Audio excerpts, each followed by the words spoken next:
Bon voilà, on est là. Hein. On est où? Là, on peut pas savoir encore où on est. C'est pas encore où on est là. Ben, vous allez voir. Je vous laisse me suivre. C'est un truc de dingue, un truc de fou. Ici, ce qui s'est passé ici. À Meaux, à Beauval. C'est le centre Charles Cros. Tu vois, les portes là.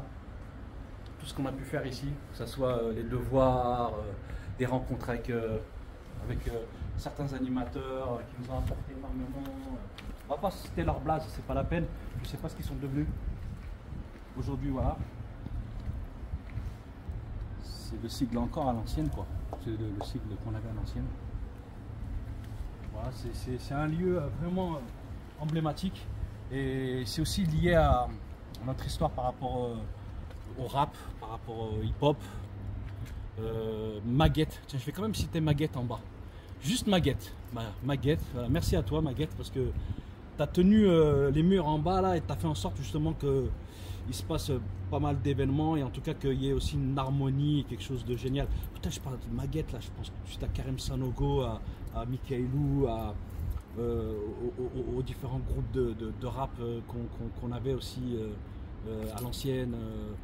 Bon, je ne vais pas les citer, les noms, les blazes, ça sert à rien, mais ça me fait penser à plein de choses. Parce que j'ai dansé là en fait. J'ai dansé ici. J'ai appris à danser ici, en bas. Il y avait un miroir. C'est passé énormément de choses ici. Et on regardait les films. On n'avait pas de magnétoscope, nous, à l'ancienne, chez nous, chez nos parents. Donc ici, ils nous sortaient le magnétoscope avec la télévision et on regardait les films. Rapline, c'est ici. On regardait Rapline tous ensemble. On était tous réunis et on regardait les clips de Rapline ici ensemble. Il s'est passé beaucoup de choses ici dans cet espace-là. C'est quelque chose qui nous a un peu sauvé la vie. L'instruction, la culture. Là, vous voyez les bâtiments là-bas qu'ils sont en train de démolir là, qui sont en train de désosser. J'appelle ça comme ça. Ils sont en train de les désosser. C'est une carcasse en fait. Bah, en fait, mine de rien, bah, le centre Charles Cros nous a sauvé la vie parce qu'il y a une petite bibliothèque qui est juste là. Déjà, on venait. On pouvait lire, on pouvait être tranquille, on pouvait prendre quelques bouquins aussi. Comme je disais tout à l'heure, c'est très important. Je repense à une femme, une jeune femme en fait, qui nous aidait à faire nos devoirs en fait de l'autre côté du centre Charles Cros. Elle s'appelle Myriam. Je ne savais même pas que j'allais parler d'elle. Et là, bah, c'est les bâtiments dans lesquels on a eu des potes. Moi, j'habite au bâtiment Champagne, pour ceux qui me connaissent. Le bâtiment Champagne, c'est de l'autre côté, c'est derrière. Et là, bah, en fait, là, c'est mes potos, quoi. Là, Kamel Souissi, etc. C'est vraiment des amis très proches, quoi. Et en plus, il se trouve que moi, en fait, j'ai habité à Percolinet, mais j'ai aussi habité à Beauval au bâtiment Champagne, j'ai habité au bâtiment H. Et par contre, j'ai été à l'école au collège Henri Dunant. Donc ça veut dire que tous les midis, tous les matins, tous les midis, pour manger, je revenais, je passais de Collinet, je revenais jusqu'au bâtiment Champagne, jusqu'à l'appartement H22. Et on mangeait et on repartait à l'école, on repartait au collège. Et on était un certain nombre, justement, de Beauval à être au collège Henri Dunant. Il y en a quelques-uns qui étaient à Bon Marché, quelques-uns qui étaient... Bon bref, histoire de raconter, quoi, de dire que... Voilà, en fait, pourquoi je parle de ça? Parce que regardez, c'est nos souvenirs, en fait. Et quand on voit ça, il y en a, ça leur fait rien. Il y en a, ça leur fait quelque chose. Il y en a, ils vont pleurer. Il y en a, ils vont applaudir. Le jour où ils vont les imploser, ils vont les exploser. Moi, j'ai pas commencé avec le rap, le hip-hop, même si, comme je le disais, j'ai fait de la danse ici. Et certains avaient pris pour la première fois le micro ici, en fait. Même des grosses pointures, hein, qui sont devenues après des célébrités au niveau national, etc. Ils sortent quand même de là. Hein. J'ai fait une interview il n'y a pas très longtemps de Thias, B-Boy Thias, qui est un de nos plus grands danseurs en fait, de mots. Justement, je l'ai interrogé là tout autour. Il y a des grands boxeurs qui sont sortis là aussi. Il y en a un d'ailleurs là qui est en train de tout flinguer. Il est dans l'interview que j'ai fait avec Thias. D'ailleurs, je ne me souviens plus de son blaze, je m'excuse. J'ai fait des photos avec lui aussi. Et ouais, c'est passé des choses tragiques et en même temps, il s'est passé tellement de belles choses. Là, je vais mettre en valeur de belles choses, là, ici, dans ce lieu-là. C'est un truc de ouf, en fait. notre enfance, notre enfance, notre adolescence, jeune adulte. Après, on a arrêté de traîner dans ces lieux-là, en fait. Dans les centres culturels, on a commencé à rester dans le hall. C'est ça la vérité. Après, là, j'ai pas envie de rentrer dans le sujet parce que c'est un peu complexe, un peu difficile. C'est même un peu gore, on va dire. Mais en tout cas, je pense que, mine de rien, à un moment donné, ça nous a sauvé la vie. Mais réellement. Et là, voilà, regardez où on en est. Là, c'est à Pierre-Collinet. Il n'y a plus de bâtiment. Du tout. Il n'y en a aucun. Si ce n'est, je crois qu'il reste la MJC, qui est le symbole, en fait, de tout ce qu'il y avait au niveau des bars et des tours, voilà, de 10 étages, de 22 étages qu'il y avait autrefois. Quand on tape sur Internet et qu'on tape Pierre-Collinet, on voit, il y a plein de bâtiments. C'était un truc de fou. Et nous, on a passé notre collège là-bas, donc on était vachement en contact avec les mecs de Collinet, en fait, nous les mecs de Beauval. Il y avait des tensions entre les deux quartiers, mais finalement, ce collège-là, il faisait que quand même, on avait plein d'amis en commun, et que finalement, au bout du compte, il n'y a pas énormément eu de conflits. Il y a eu beaucoup de compétitions, mais pas des conflits de fous, des trucs de fous, vraiment des règlements de compte. On n'a pas eu ça, en fait. On avait des bagarres, tout ça et tout, oui, pour s'affirmer, pour voilà. Moi, je n'étais pas forcément là-dedans, mais voilà, c'est une réalité. Et quand je vois ça là, quand je vois ce bâtiment-là, ça me touche. J'ai fait pendant des années, et je continue encore aujourd'hui, j'ai pas fini. Hein. Je vais aller jusqu'au dernier bâtiment. Il en reste encore 2 là-bas qui sont de l'autre côté. Une sorte d'étude. On va pouvoir avancer un petit peu pour finir. Et vous voyez les petits bâtiments là-bas? C'était le bâtiment des riches. Vous vous rendez compte? C'est ce que nous on se disait. C'est-à-dire que pour nous, les gens qui habitaient dans ces petits bâtiments-là, ils n'avaient pas la même vie que nous ici. C'est juste à côté, hein. Il y a juste du goudron, hein, entre les deux. C'était pas la même vie. C'était pas la même mentalité. Parce que vivre avec plein de gens comme ça dans un bâtiment, c'est un truc de fou au niveau du bruit, au niveau des embrouilles, au niveau des belles choses, au niveau de...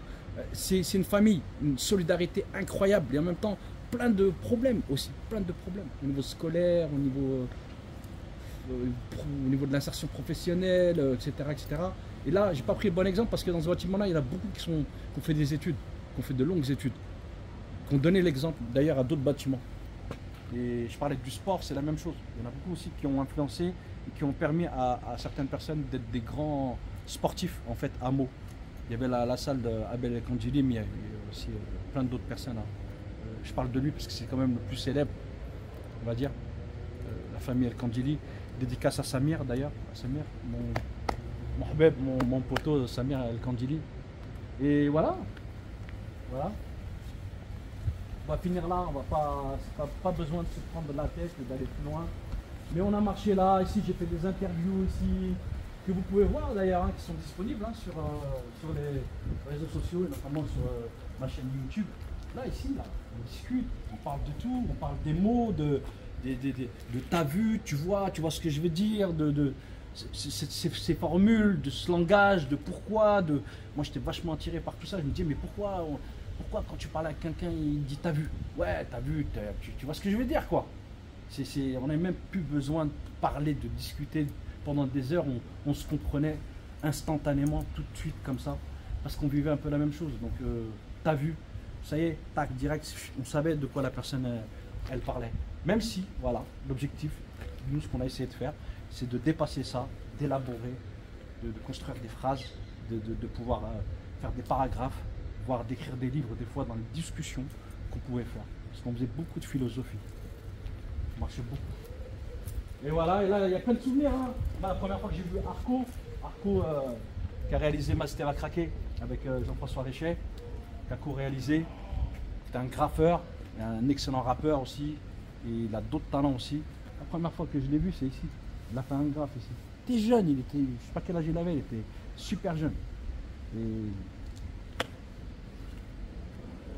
avec plein de monde, voilà. Mais on a été à l'école juste là, avec des profs maltraitants, méchants, humiliants, et en même temps quelques profs qui étaient aussi super sympas, voilà. Le centre Colbert, aujourd'hui il n'existe plus. Donc voilà, en gros, pour finir, bientôt là, c'est fini tout ça. Ce sera fini tout ça. Voilà. Et bien sûr que moi, je vais venir le jour où ils vont démolir, si je suis en France, dans la région en tout cas aussi. Et je vais pas mal à Marseille. Si je suis là, je vais venir. Je vais venir regarder ça. Je vais filmer. Je vais interviewer les gens comme j'ai l'habitude de le faire. Je vais continuer, je continuerai jusqu'à la fin. J'irai jusqu'au bout. Et après, je montrerai, je donnerai, j'offrirai tout ce que j'ai pu faire. Je l'offrirai pour aussi la postérité et tous ces témoignages de ce que nous avons vécu. Je vais l'offrir. Je vais l'offrir je vais le dire comme ça, mais je vais l'offrir à la banlieue française, en fait. À la banlieue française. Aux banlieues françaises. À ce que nous avons vécu, nous, en tant que fils et filles d'immigrés. Malheureusement, il n'y a pas beaucoup de filles que j'ai interrogées. Même il y en a très très peu.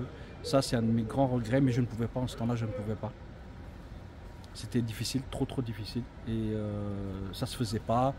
Elle ne voulait pas.